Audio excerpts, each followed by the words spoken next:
Everybody online is talking about how Essence Fest flopped this year. Videos with hundreds of thousands of views blaming some so-called African versus African American divide. But here's the thing. I actually live in New Orleans. I streamed 19 hours of Essence Fest this year. I was in the building.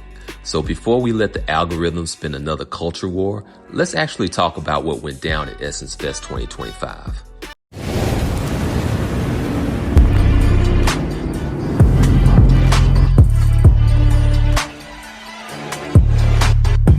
This isn't one of those videos where I sit back and react from a distance. I'm not here to create division for clicks. I stream events like Essence Fest live, real time, unedited, on the ground. If you want drama, there are plenty of other channels for that. If you want receipts, then you're in the right place. Let's start with the claim that there was some overwhelming African presence. Yes, Essence is under African corporate ownership now. That's true. And yes, artists like Buju Banton and Davido performed.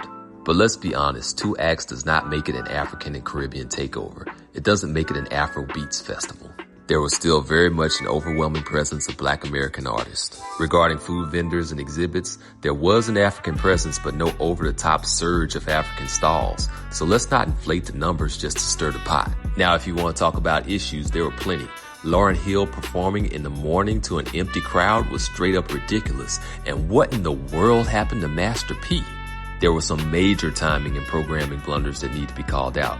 But again, that's not a cultural takeover. That's poor planning. And yes, I streamed the appalling blunders too. The real disappointment was at the convention center. 2 years ago, I was impressed by the data, statistics, and Black demographics that were presented.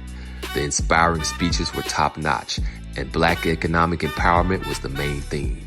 But this year, it felt like the whole vision had been replaced. Smash the patriarchy panels, lamenting the fall of DEI. Business owners openly saying that their only objective is to hire Black women.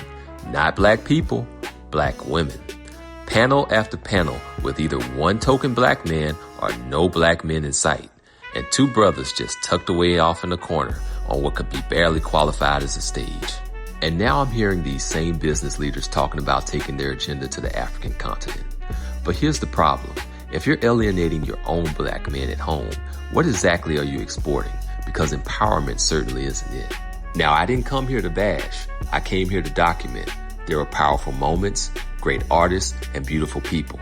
But if we're going to critique Essence, let's critique it truthfully, not through the lens of YouTube beef baiting, and definitely not through misinformation. You don't have to take my word for it. Go watch the live streams. I did 13 hours of concerts on TikTok and 6 hours of exhibits on YouTube.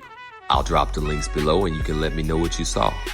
Drop your comments, agree or disagree, but just be real with it. I'll catch you all on the next New Orleans event. Until then, I'll keep the cameras rolling so you don't have to guess what really happened. This is real culture, real footage, and real talk. Please drop a like, check out my other videos, and as always, follow the truth.